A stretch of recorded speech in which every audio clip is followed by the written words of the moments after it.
आपके साथ मेरी बात में आपका बहुत बहुत स्वागत है। हम आपसे पुनः निवेदन करेंगे कि इस चैनल को सब्सक्राइब करिए, शेयर करिए और लाइक कीजिए। हमारे साथ बने रहिए। आज हम एक खास विषय पर चर्चा करने के लिए आपके साथ बैठे हैं। कल के वीडियो में, शायद एक दिन पहले के वीडियो में, हमने विपक्षी एकता के गठबंधन INDIA के धराशायी होने की चर्चा कर दी थी। हमारे कई मित्रों ने इस पर आपत्ति की और कहा कि ये अभी कहना ठीक नहीं होगा, हमें थोड़ा और इंतजार कर लेना चाहिए। कायदे से मुझे भी इस बात का एहसास हुआ कि हमने कुछ अभी व्याख्या जिस तरह से की है वो उचित नहीं है, क्योंकि किसी भी गठबंधन, किसी भी राजनीतिक दल का पैमाना चुनाव में ही तय होता है। अभी चुनाव होने बाकी है।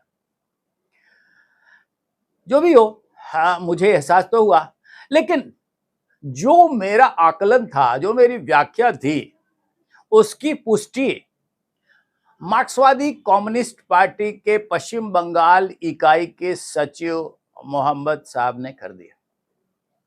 उन्होंने कहा कि INDIA कोई चुनावी गठबंधन नहीं है। तो क्या है? उन्होंने आगे कहा है कि INDIA भारतीय जनता पार्टी के खिलाफ राजनीतिक दलों का एक समूह है, एक ब्लॉक है। ब्लॉक शब्द का नामकरण उन्होंने किया है।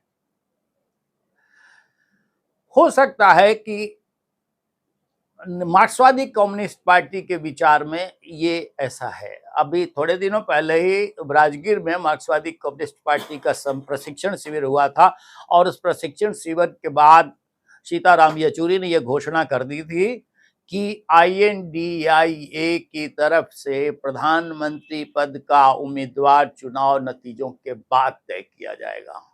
उस पर मैंने आपसे बात की थी, एक वीडियो मैंने शेयर किया था आपके साथ, मैं उस पर नहीं जाऊंगा। लेकिन मार्क्सवादी कम्युनिस्ट पार्टी ने अभी हाल में एक और बात की थी।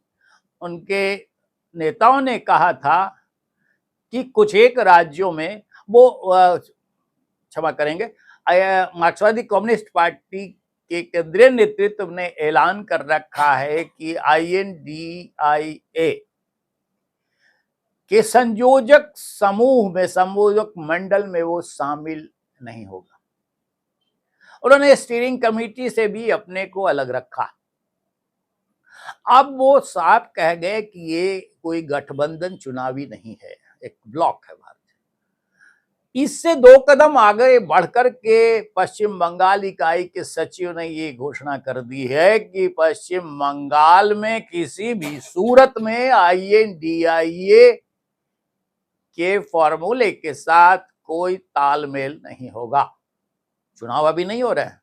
जब भी चुनाव होंगे, चाहे लोकसभा के या फिर विधानसभा के, तब के लिए उन्होंने कहा कि कोई ऐसे फॉर्मूले के तहत वहां डिजाइन नहीं होगा। सीटों का तालमेल कैसे होगा, ये भी उन्होंने कहा कि पश्चिम बंगाल में तृणमूल कांग्रेस और भारतीय जनता पार्टी के खिलाफ CPM की और वाम दलों की लड़ाई जारी रहेगी।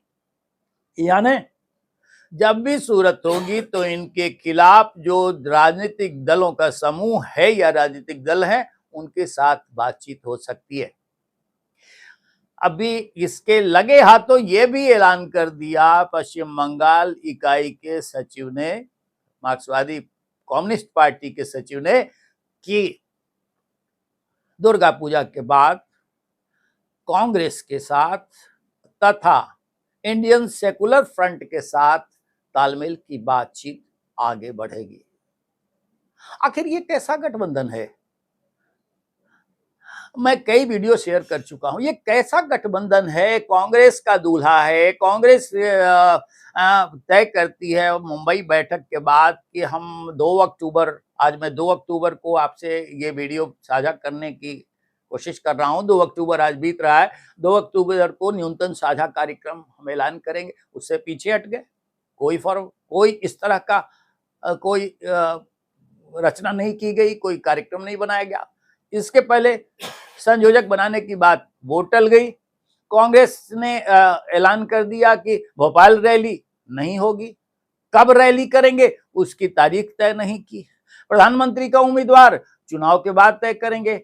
सीटों के तालमेल पर आपसे शेयर कर चुका हूं एक वीडियो, सीटों के तालमेल पर कहीं कोई परिदृश्य नहीं बन रहा है। 5 राज्यों के विधानसभा चुनाव सर पे हैं और राजनीतिक पार्टियां कूद चुकी हैं सब। भाजपा ने मध्य प्रदेश में अपने कैंडिडेट्स का ऐलान कर दिया, छत्तीसगढ़ में भी तैयारी है, राजस्थान में भी कर दी है, कई केंद्रीय मंत्रियों को भी कैंडिडेट बना दिया, इसलिए कि बाजी अपने हाथ करें इस उद्देश्य से। लेकिन ये उसके भाजपा के खिलाफ जो गठबंधन विपक्षी दलों का बना है कहां तैयार है? कोई सीटों के अलायंस की बात दिख रही है क्या?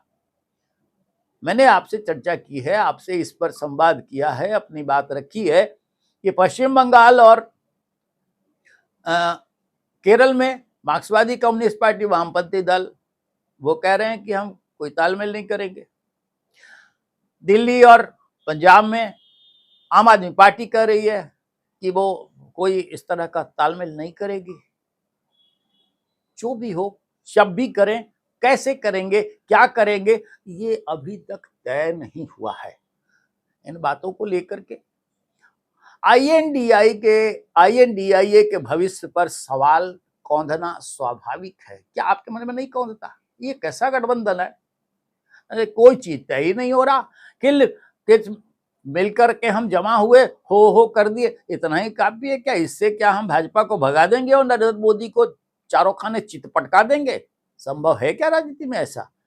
बात कर रहा था मार्क्सवादी कम्युनिस्ट पार्टी के उनके नेता, जिन नेता के बयान को मैं अभी कोट कर रहा था अखबारों में, उन्होंने जो बयान दिए हैं, जो मीडिया के साथ सार्वजनिक किया है, उसमें यह भी कहा है कि कई गठबंधन के अंदर कई दल ऐसे भी हैं जो 5 स्टार से नीचे कोई बात करने के लिए तैयार नहीं होते, उनमें कुव्वत नहीं है कि वो सड़कों पर आ सके। हो सकता है मार्क्सवादी कम्युनिस्ट पार्टी खुद सतह जमीन की पार्टी होने का दावा करती है, वामपंथी दल कई है, सड़कों पर संघर्ष करते रहते हैं, उनका दावा हो सकता है ये सही हो। लेकिन क्या ऐसा है? अगर ऐसा है तो फिर राजनीतिक वजूद उनका कहां रहेगा? वो कैसे आगे जनता के बीच अपनी बात रख पाएंगे और जनता का भरोसा जीत पाएंगे? इस पर तो सवाल खड़ा ही होता है। तो फिर मैंने अगर ये कह दिया कि वो धराशायी हो रहा है, थोड़ा सा विडंबना युक्त ये बात हो सकती है, लेकिन परिस्थितियां तो वैसी ही दिख रही हैं कि उसी रास्ते ये चले जा रहे हैं। सिर्फ हो करना है, सिर्फ चिल्लाना है ताकि भाजपा डर जाए, नरेंद्र मोदी डर कर भाग जाए। ऐसा इस भारतीय लोकतंत्र में तो अब तक नहीं हुआ है। अब आगे देखना है क्या होता है। आज के अंक में इतना ही, लेकिन फिर हम आपसे यही आग्रह करेंगे कि मेरे इस चैनल को सब्सक्राइब कीजिए, लाइक कीजिए, शेयर कीजिए और हमारे साथ बने रहिए। नमस्कार।